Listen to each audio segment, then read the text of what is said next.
In medicine, we use a lot of acronyms, and two that get confused very commonly are IBD, or inflammatory bowel disease, and IBS, or irritable bowel syndrome.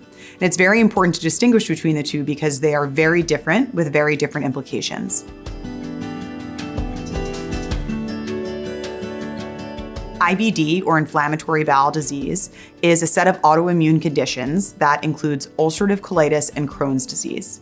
These are conditions where your own immune system attacks your body's cells inappropriately and causes inflammation in your GI tract. So if I took a camera and I looked inside the colon of somebody with ulcerative colitis or Crohn's disease, I would see inflammation, redness, bleeding, ulcers, really delicate tissue that oozes blood just when it's touched lightly with a scope.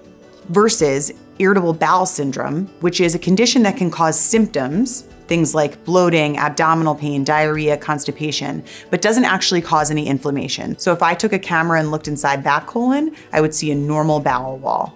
And the symptoms that they're having are potentially due to a lot of different things. And one of those things is a relationship between the brain and the gut called the brain-gut axis, where for whatever reason, the brain is giving the gut signals to feel pain or other symptoms that are not actually due to true damage to the wall of the bowel.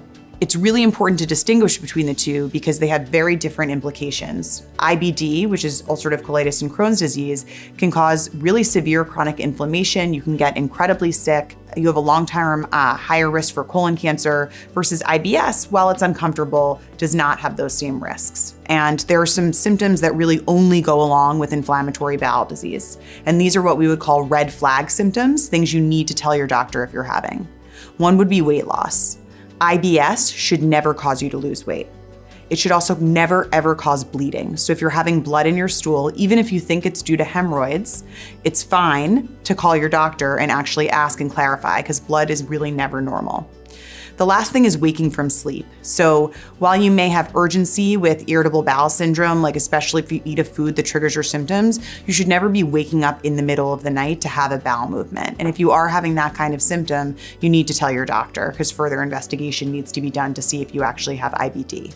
It's really important to talk to your physician if you're having new symptoms because even if they don't seem worrisome to you, they may be an indication that something is actually wrong. You can just talk to your primary care doctor and say, hey, listen, this is how I've been feeling for this amount of time. Do you think any additional workup is needed?